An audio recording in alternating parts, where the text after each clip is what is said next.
It's so fast that you don't think. So it's like, just get out the door, whatever way we can possibly get out. A Las Vegas couple describing the moment a cartel attack caught their home on fire in Mexico. Both call the valley home, but recently moved to Puerto Vallarta, and they were caught in the crossfire. Thanks for joining us at 11. I'm Denise Valdez. And I'm Brian Loftus. That violence breaking out after Mexico's government killed one of the cartel's top bosses. 8 News Now anchor Sasha Loftus live in studio speaking with that couple tonight as they get ready to head back to the valley. Denise and Brian, that couple I spoke with tonight tells me they had a great experience in Mexico up until this point. That's why they were shocked when the attack started and later destroyed their home.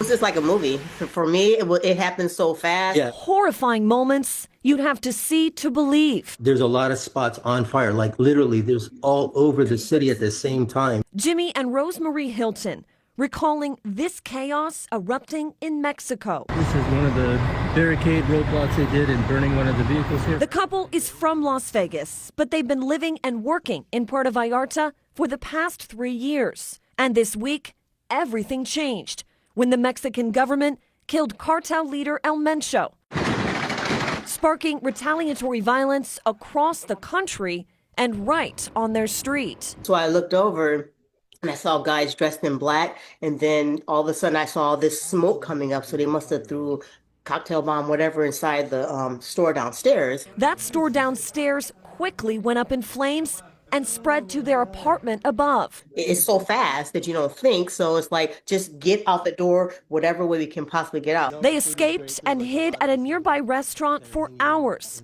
as they watched their belongings burn. And we would peek out every now and then to see what's going on, and it just kept burning. Now, as they sift through the rubble and unexpected trauma, That feeling of just complete, utter loss. the Hiltons are making their way back to the valley to regroup and rebuild. To start over, it's easier to just go back where family can be there to be as a support. Yeah. Grateful they made it out together. When I think about it after, I'm like, we could have been burned, alive. Now the Hiltons are still in Puerto Vallarta, staying at a friend's house. They are flying back to Las Vegas this weekend. They say as crazy as that day was, the area has rebounded pretty quickly, with most things going back to normal in a few days after those attacks. Denise. And Sasha, you know the Hiltons are returning to the States with just their cat, their passports, and the clothes on their back. So if you'd like to help them, we have a link to their GoFundMe on our website. It's real.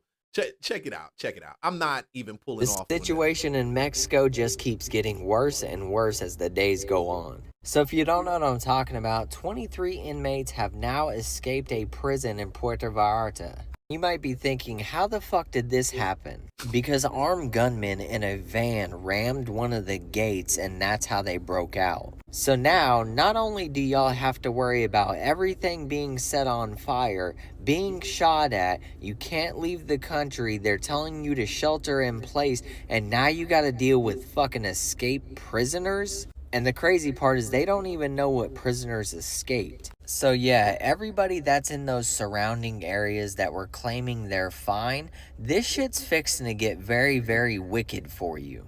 Because I guarantee the 23 prisoners that escaped had some sort of ties or some sort of connection to El Mencho. So if you've never prayed for a miracle, right now would be the fucking time. So if you're in Mexico, you better hope that Trump steps in, because their government can't even fucking control what's going on.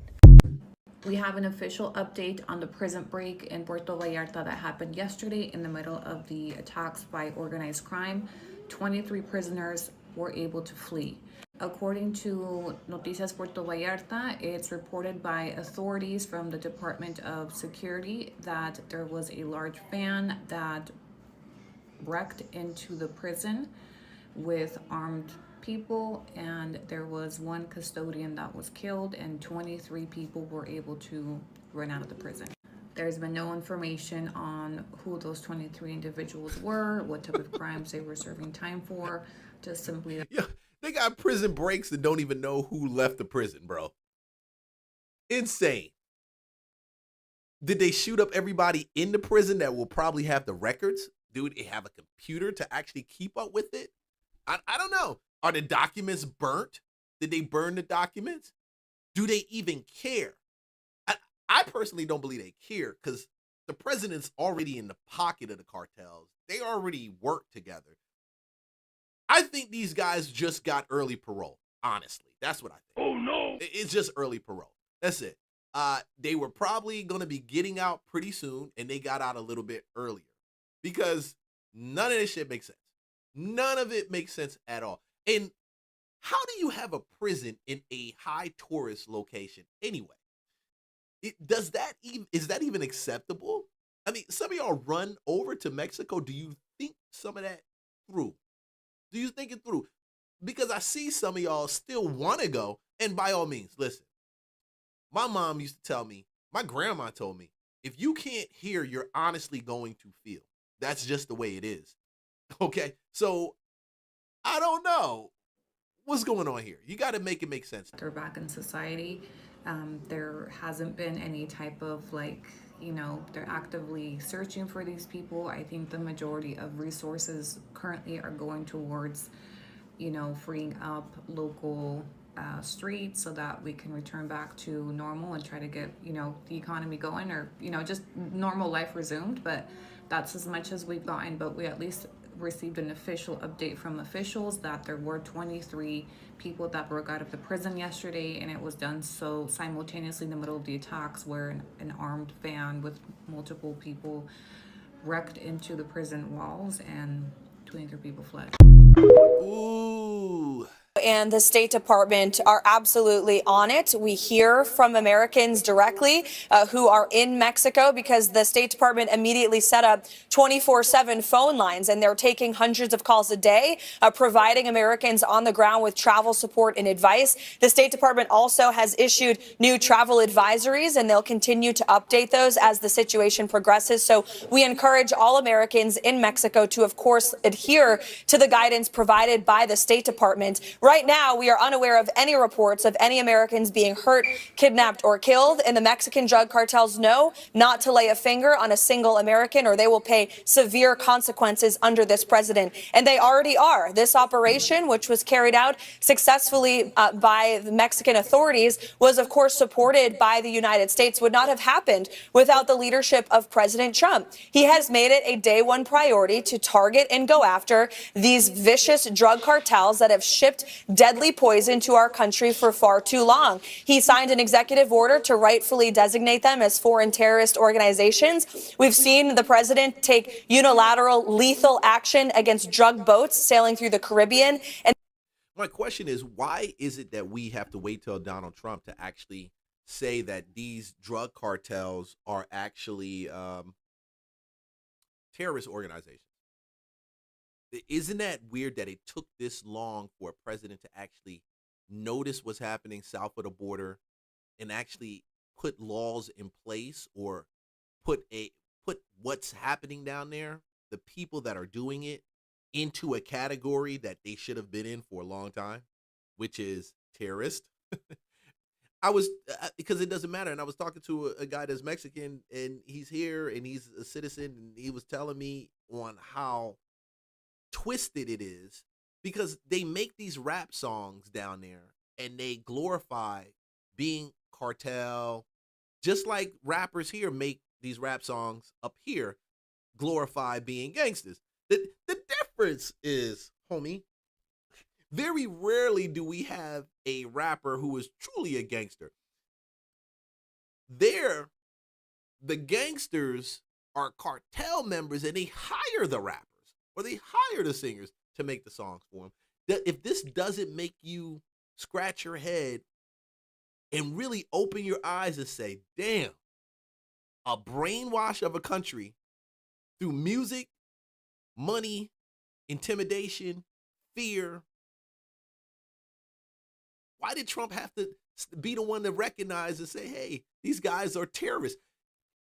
And y'all go to Mexico, chill out on the beaches. Everything is good and great. Listen, I will go to the Bahamas first. I would even go to Puerto Rico first. Damn, I'm going to Tortola. I'm going to St. Thomas. I'm going to St. Croix. These are all other places you can go to, but you choose to go there. And they're in the tourism business also. They know you go. That's the reason why the bodies haven't ended up in the trunk. because they know no touch Americans. No, that's the money. You are the cash cow. Okay, don't believe me? Shoot. Be in deception as long as Now, you of are. course, we are coordinating and cooperating and pushing the Mexican government to do more to end the scourge of deadly drugs coming through our United States southern border, which, of course, is now secure thanks to President Trump as well. They not going to do it, bro. It's not going to happen.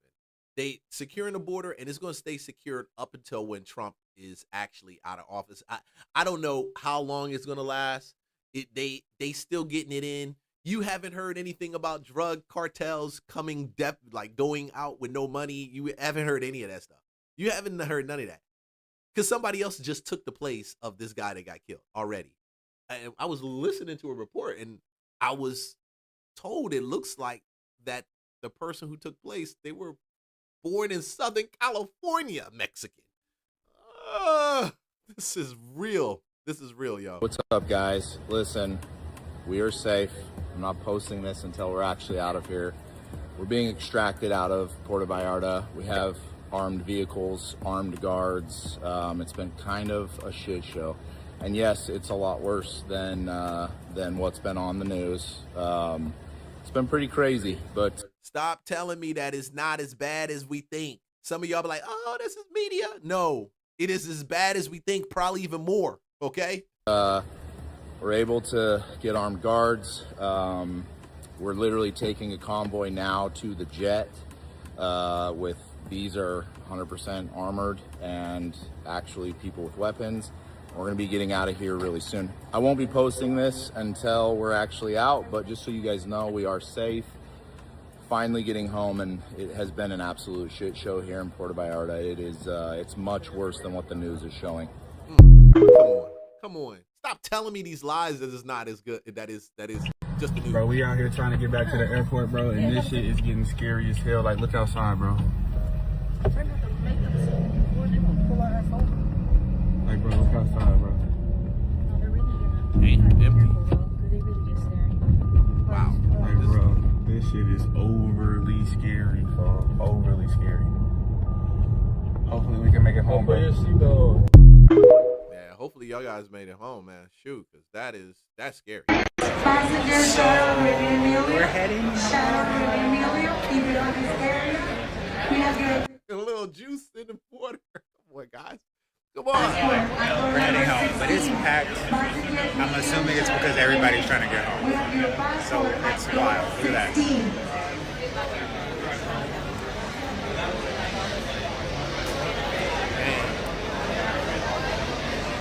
Wow, all these people crowded to get home. Come on home, man. I thought Trump was going to send in the Marines at one time. He just needs to do the special ops move.